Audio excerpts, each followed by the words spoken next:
Event management क्या होता है, इवेंट प्लानिंग क्या होता है एंड इवेंट एग्जीक्यूशन क्या होता है। जब भी हमारे जो गेस्ट होता है वो हमें कोई भी इवेंट के लिए बुलाता है, तब हमें हमारे क्लाइंट के रिक्वायरमेंट को फुलफ़िल करना, उनके गेस्ट को मैनेज करना, हमारे जो वेंडर है उनको मैनेज करना एंड हमारी टीम को मैनेज करना रहता है। जब स्मॉल स्केल इवेंट होता है तो बड़ी टीम की ज़रूरत नहीं होती है। जब आप बिग स्केल इवेंट करें तो टीम की रिक्वायरमेंट मस्ट होती है।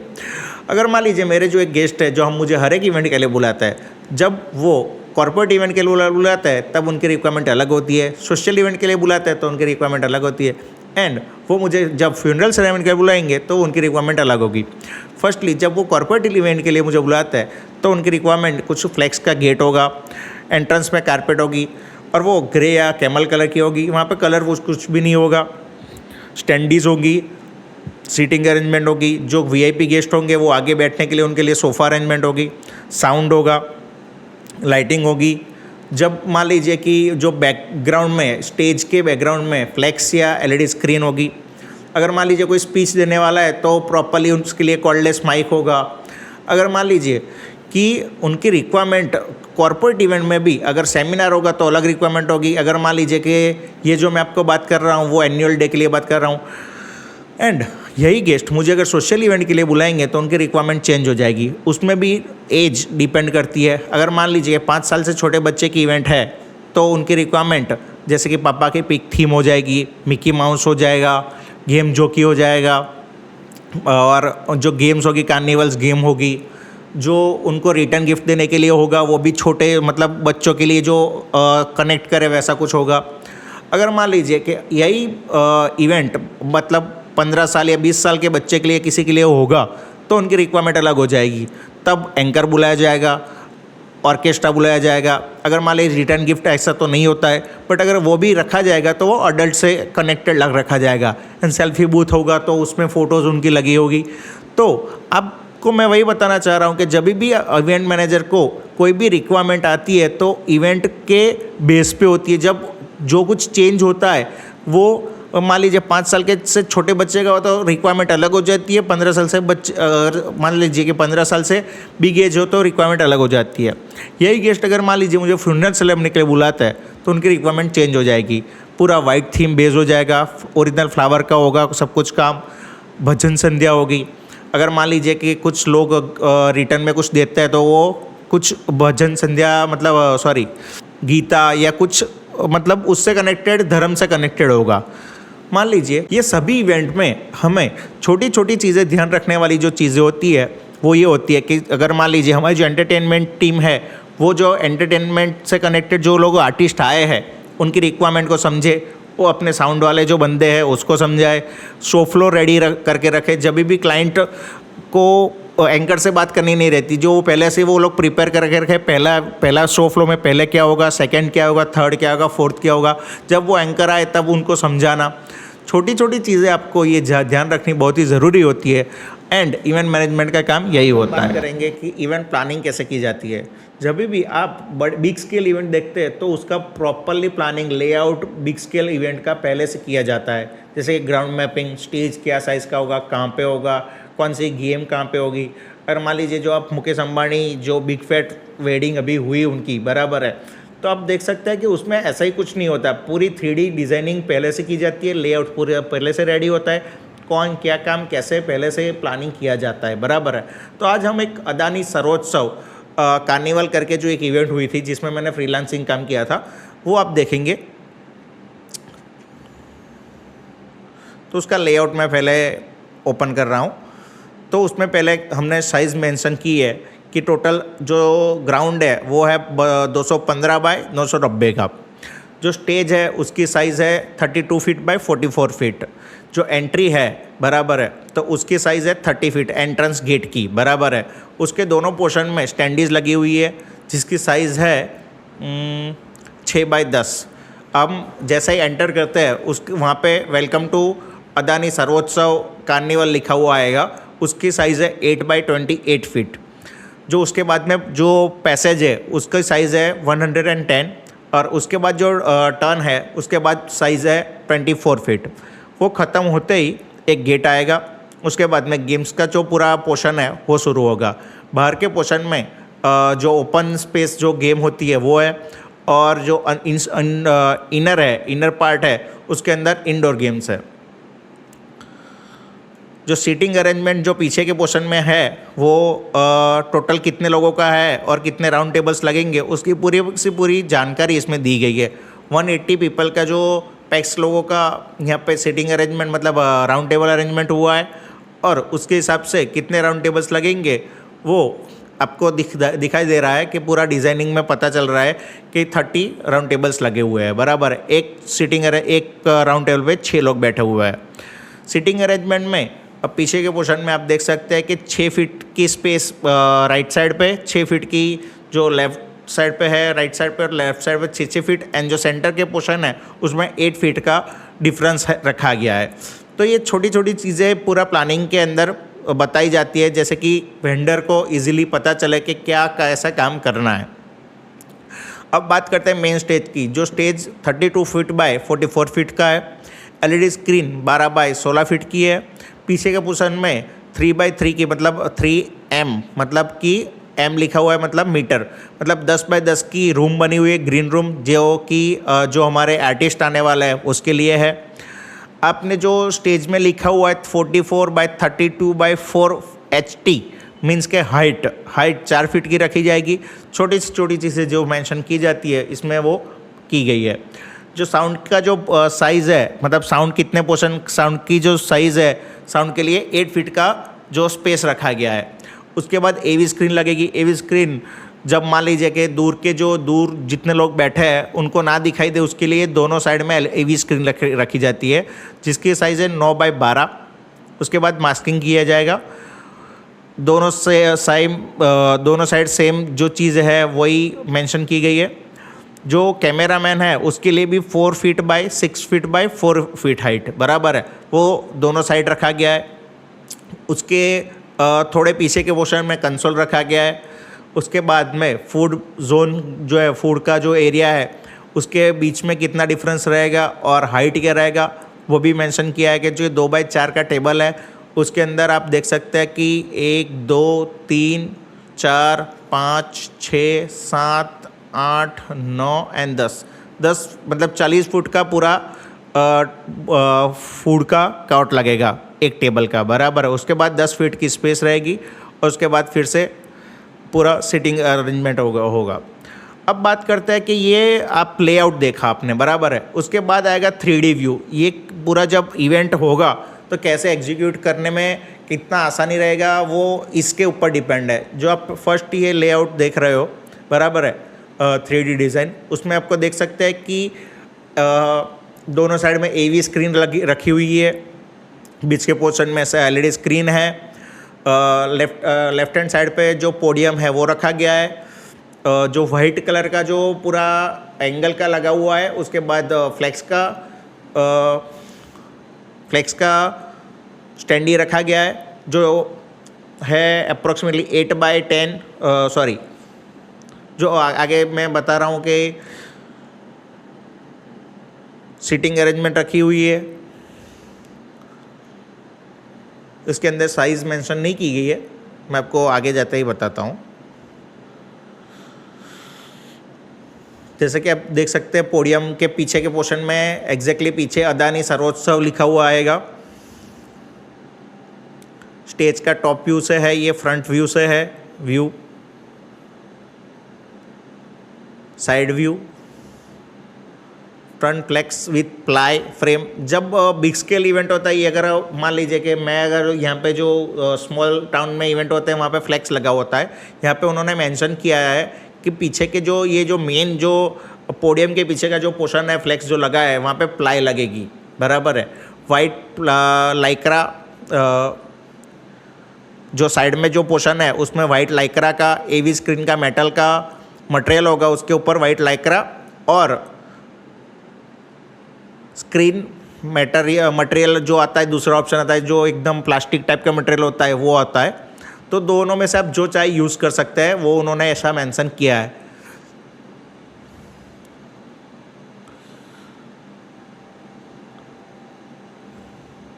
उसके बाद LED स्क्रीन AV TV जो बोलते हैं साइड में दोनों के पोर्शन में है। जो उसके ऊपर के पोर्शन में और नीचे के पोर्शन में लगेगा उसमें भी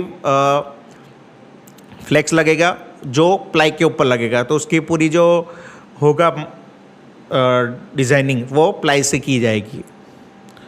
उसके बाद आगे के पोर्शन में जो पोडियम होगा उसके आगे के पोर्शन में विनाइल ऑन सनबोर्ड।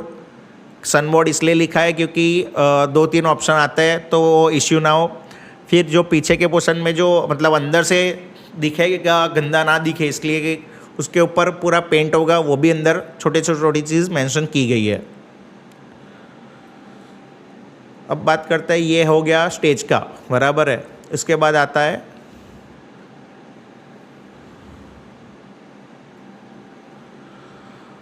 ये फ्रंट जो एंट्री पोर्शन है वहाँ से पूरा डिटेलिंग का ये 3D डिज़ाइन है। आप देख सकते हैं कि कैसे क्या होगा पूरा यहाँ पे दिखाया गया है। दोनों पोर्शन में जो अपन ने बात की थी स्टैंडीज लगी है वो लगी हुई है।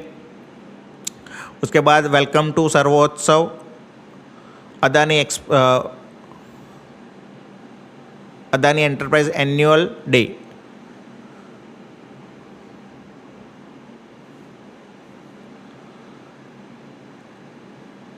कौन सा कलर का कपड़ा ऊपर यूज़ होगा, साइड में कौन कौन से प्रॉप्स यूज़ होंगे वो आपको दिखाया जा रहा है इसमें। पहले के पोर्शन में जो पेपर वॉल आते हैं वो है। उसके बाद छोटी जो कागज़ की लड़ियाँ आती है वो है। और जो लास्ट पोर्शन है वहाँ पे मिक्स प्रॉप्स यूज़ किए गए हैं। वो ख़त्म होते ही राइट साइड पे गेट है, जैसे कि हमने लेआउट में बात किया था। बाहर के पोर्शन में ओपन गेम्स है और अंदर के पोर्शन में पूरा इंडोर गेम्स है।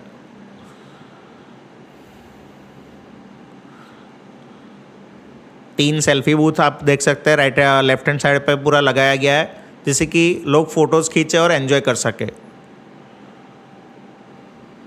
ये ऊपर का व्यू है। अंदर के पोर्शन में अगर मान लीजिए कि ये गेम ऐसे ही रखी जाती तो भी कोई इश्यू नहीं होता, बट उसके लिए स्पेशल टेंट रखे गए। छोटी छोटी चीज़ें जब बिग स्केल इवेंट होता है वो तब बहुत ही ध्यान रखी जाती है। ये पूरा जो आगे के पोर्शन का है वो लेआउट आप देख सकते हैं।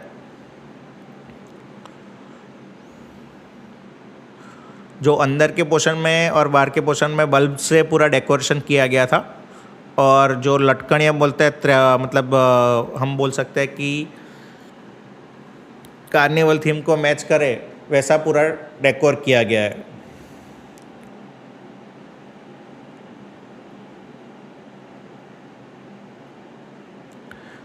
सभी गेम्स के नाम लिखे गए हैं और ये पूरा एक कॉन्ट्रैक्ट दिया गया था। वहाँ पे एक एजेंसी थी, उसको जब एग्जीक्यूशन हुआ तब उसका जो फ़ोटोज़ है मेरे पास थोड़े बहुत, वो मैं दिखा रहा हूँ आपको।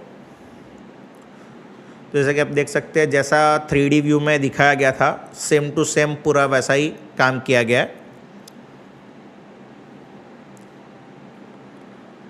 साइड के पोर्शन में जो राउंड कलर के जो अपन ने 3D में दिखे थे प्रॉप्स लगे हुए होते वो लगे हुए। जो स्टेज था, स्टेज में भी आप अगर मान लीजिए ये चीज़ बहुत ही नोटिसेबल थी कि पहले तो पूरे बैकग्राउंड में ब्लैक मास्किंग हुआ। उसके बाद बीच में 3D स्क्रीन लगी। उसके बाद जो बीच में स्पेस छूटी वहाँ पे मेटल का फ्रेम खड़ा किया गया। उसके ऊपर लाइक्रा या कोई भी कपड़ा, हमने जैसे बात की प्लास्टिक एक मटेरियल आता है वो यूज़ किया गया, जैसे कि पीछे का पूरा पोर्शन कवर हो जाए।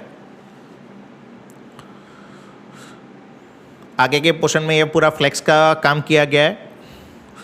सीटिंग अरेंजमेंट फॉर जो VIP गेस्ट है उनके लिए जो मतलब यूज़ किया गया है। और जब पीछे के पोर्शन में रेगुलर लोग बैठेंगे।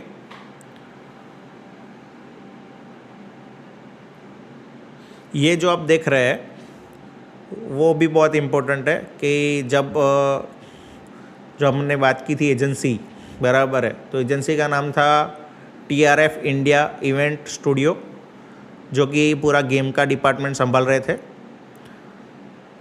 तो प्लानिंग में सब कुछ A to Z यहाँ पे मैनेज किया गया है कि क्या कौन कैसे करेगा। ये जो सेकंड पेज है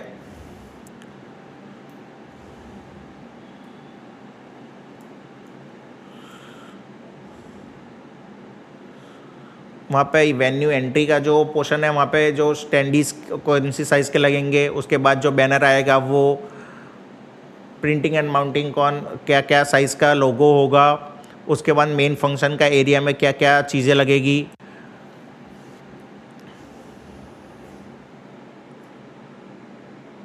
वीडियो वाला बंदा क्या करेगा।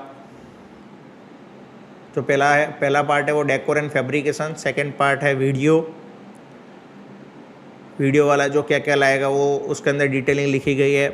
मैन पावर में क्या क्या ज़रूरत है उसकी डिटेल लिखी गई है।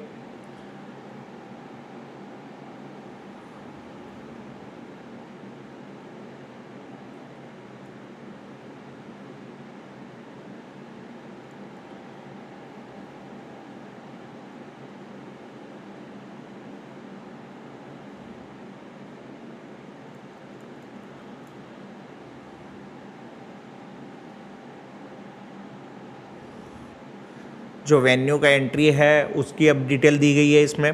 पैसेज डेकोरेशन में क्या होगा, कौन कौन सी साइड में क्या क्या यूज़ होगा, वो सब डिटेलिंग दी गई है।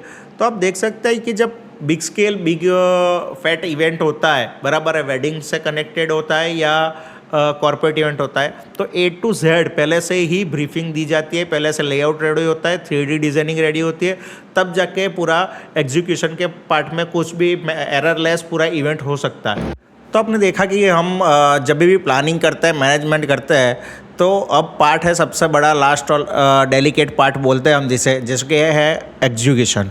जब हम हमारे वेंडर है उनको कॉल करना, जब उन्हें कोई काम दिया गया है उसे प्रॉपरली करवाना, यही होता है एग्जीक्यूशन का पार्ट।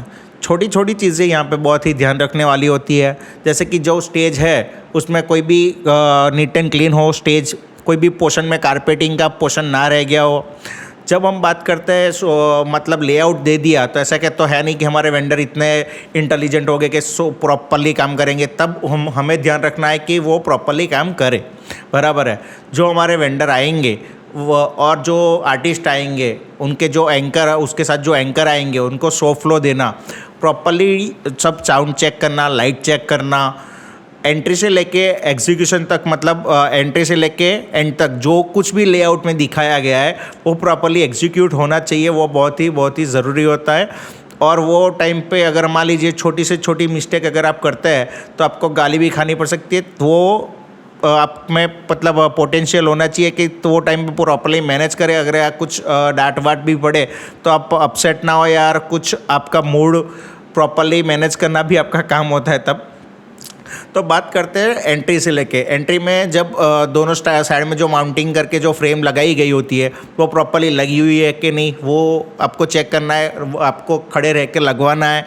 आपकी जो टीम होती है उसको प्रॉपरली कि भाई माउंटिंग का एक पार्ट एक बंदे को दे दिया, साउंड का एक पार्ट अलग बंदे को दे दिया, एंटरटेनमेंट का पार्ट अलग एक बंदे को दे दिया, और प्रॉपरली वो लोग वो फॉलोअप ले रहे हैं कि नहीं ले रहे, प्रॉपरली वो लोग को काम करवा रहे हैं कि नहीं कर रहे। आपको अगर क्वालिटी में कुछ भी टाइप का प्रॉब्लम हो तो आप तभी बोले और उसे प्रॉपरली करवा दे। शायद वो ऐसा भी हो सकता है कि आपने जो फ्लेक्सिंग वाले को बंदे को काम दिया है उसने प्रॉपर 100% क्वालिटी वाला मटेरियल यूज़ नहीं किया, कुछ वाइटनेस रह गया, कुछ स्क्रैचेस रह गए, तो वो क्लाइंट आपको जानता है ना कि वो वेंडर को, बराबर है। तो वो चीज़ें, छोटी छोटी चीज़ें आपको ध्यान रखनी है। बात आती है कि एंट्री में जैसे मैंने बोला कि माउंटिंग प्रॉपर की गई है कि नहीं वो चेक करना, आगे के पोर्शन में प्रॉपर लाइटिंग्स लगी गई है कि नहीं, वहाँ पे भी जो वायरिंग्स यूज़ की गई है वो वहाँ पे कोई ऐसा तो नहीं है कि भी करंट आ रहा है कि ऐसा कुछ, वो भी आपको चेक करना रहेगा। मतलब मान लीजिए 20 फीट का जो अपन ने बात की थी वेलकम पोर्शन में जो फ्रेम लगी गई है, बराबर है, उसमें 7 से 8 लाइटें लगनी चाहिए, वो देखना। अपन ने तो बोल दिया जो वेंडर है उसको कि भी 8-10 लाइटें लगाना, वो अगर मान लो 4-5 लगाएगा तो अच्छा नहीं लगेगा। तो वो छोटी छोटी चीज़ें आपको ध्यान रखनी है। फिर बात करते हैं कि प्रॉपरली जो प्रॉप्स लगे हुए कि नहीं लगे हुए। अगर प्रॉप्स प्रॉपरली नहीं लगे हुए होंगे, भरावदार नहीं लगे हुए होंगे, तो क्लाइंट आपको डांटेगा, बराबर है। फिर बात करते हैं कि गेम जोन की। गेम जोन में भी जो उनके बंदे हैं प्रॉपरली है कि नहीं, सबको जानकारी है कि नहीं है, कौन से गेम में जो मतलब बंदा खड़ा है उसको प्रॉपरली जानकारी नहीं होगी तो भी आपको डांट पड़ेगी। तो सब चीज़ें आपको ध्यान रखने की ज़रूरत है। फिर बात करते हैं आगे के पोर्शन में कि एंटरटेनमेंट टीम में जब एंकर आएगा, जब एंटरटेनमेंट टीम आएगी तो वो अपने बंदे से कोऑर्डिनेट करके properly show time, show flow properly anchor ध्यान रखे कि भाई फर्स्ट पोर्शन में क्या है, सेकंड क्या आएगा, थर्ड शो फ्लो में इवेंट में क्या होगा। तो वो जो मेन बैकएंड टीम है और एंटरटेनमेंट टीम है, उनको कोऑर्डिनेशन करवाने का काम हमारा होता है। उसके बाद आती है बात साउंड चेक की, एलईडी स्क्रीन चेक की। ये सब चीज़ें अगर मान लीजिए 6 बजे का इवेंट है तो 4 बजे सब कुछ 4, साढ़े 4, 5 बजे रेडी करके हमको फ्री हो जाना है, बराबर है।